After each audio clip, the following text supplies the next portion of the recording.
Thank you for listening to this few minutes of conversation.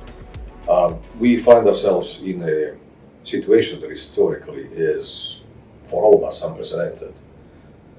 We have to go back about 100 years to find a similar situation.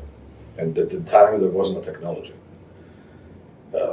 So one of the questions that I've been grappling with this last 2 weeks, 3 weeks, has been how many of us are really prepared for a situation where the computers are available, the data is fully accessible, but the problem we are having is that we don't have people. Typically, when we prepare for the disaster recovery, we think of data and applications. We think of servers, networks, communication, phones. We typically think of backup and restore. I haven't been able to talk to anyone yet who was actually prepared for a pandemic. It's an event that luckily is so rare that we probably never even thought of. So what do? You have your workforce from home.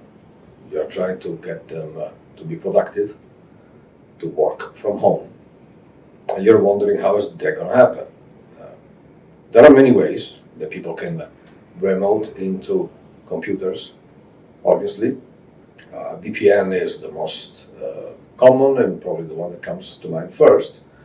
There are solutions that take time to implement. If you don't have a Citrix environment today, it's probably going to take you a while to implement it.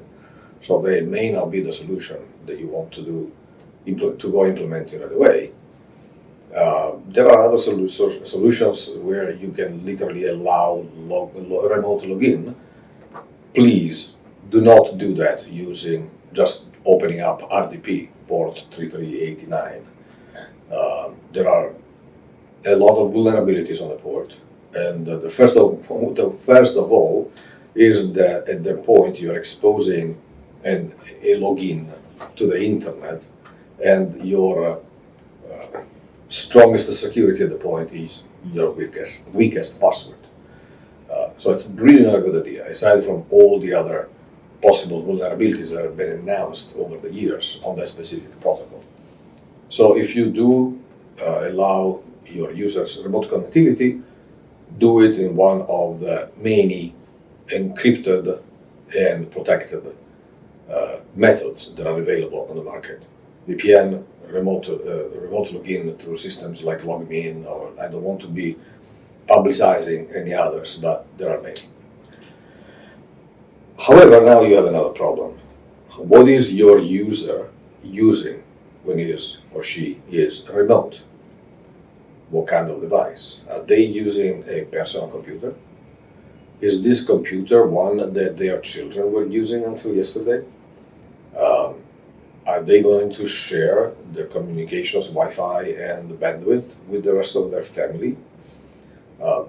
There are a number of issues that are going to arise that are both in terms of performance and in terms of security.